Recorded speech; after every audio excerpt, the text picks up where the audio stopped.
Dənizkənarı qida obyektlərində müştərilərə dəvə qutabı təklif olunur. Sumqayıt, Corat, Novxanı və digər dəniz kənarında fəaliyyət göstərən obyektlərin böyük əksəriyyətinin menyusunda dəvə qutabı var.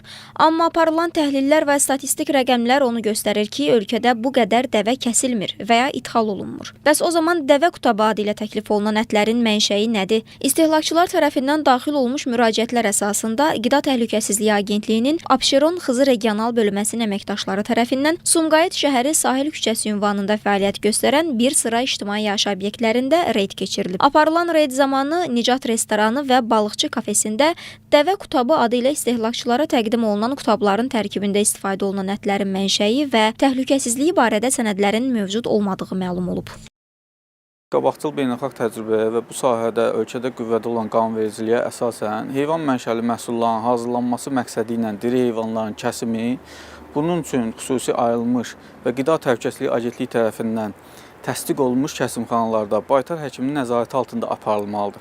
Həmçinin bu cür məhsullar müvafiq baytarlıq şəhadətnaməsi və ya baytarlıq arayışı ilə realizasiyası həyata keçirilməlidir.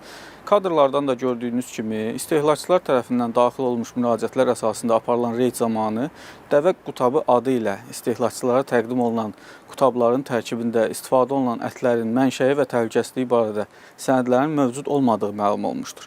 Bu da istehlakçıların hüquqlarının pozulmasıdır. Aşkar olunmuş faktlarla bağlı qanunvericiliyə müəyyən olunmuş məsuliyyət tədbirləri görüləcəkdir.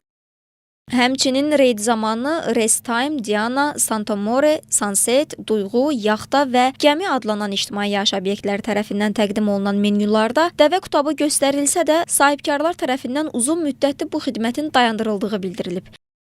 Bu 2025-ci ilin menyusudur. Biz hər il menyu dəyişirik. 2025-də sezon vaxtı dəvə qutabı təqdim eləmişik deyə menyuda var. Amma hal-hazırda satılmır. Agentlik tərəfindən aparılan reyd zamanı isə istehlakçıların aldadıldığı aşkarlanıb. Menyuda dəvə qutabı adı ilə təqdim edilən ətlərin dəvə əti deyil, mal və ya digər heyvana məxsus olduğu müəyyənləşib. İstehlakçı hüquqlarının müdafiəsi, həmçinin vətəndaşlara təqdim olunan qidaların təhlükəsizlik və keyfiyyət göstəricilərinin təmin edilməsi istiqamətində qanuna müvafiq tədbirlər görülür. Yoxlamalar isə davam edir.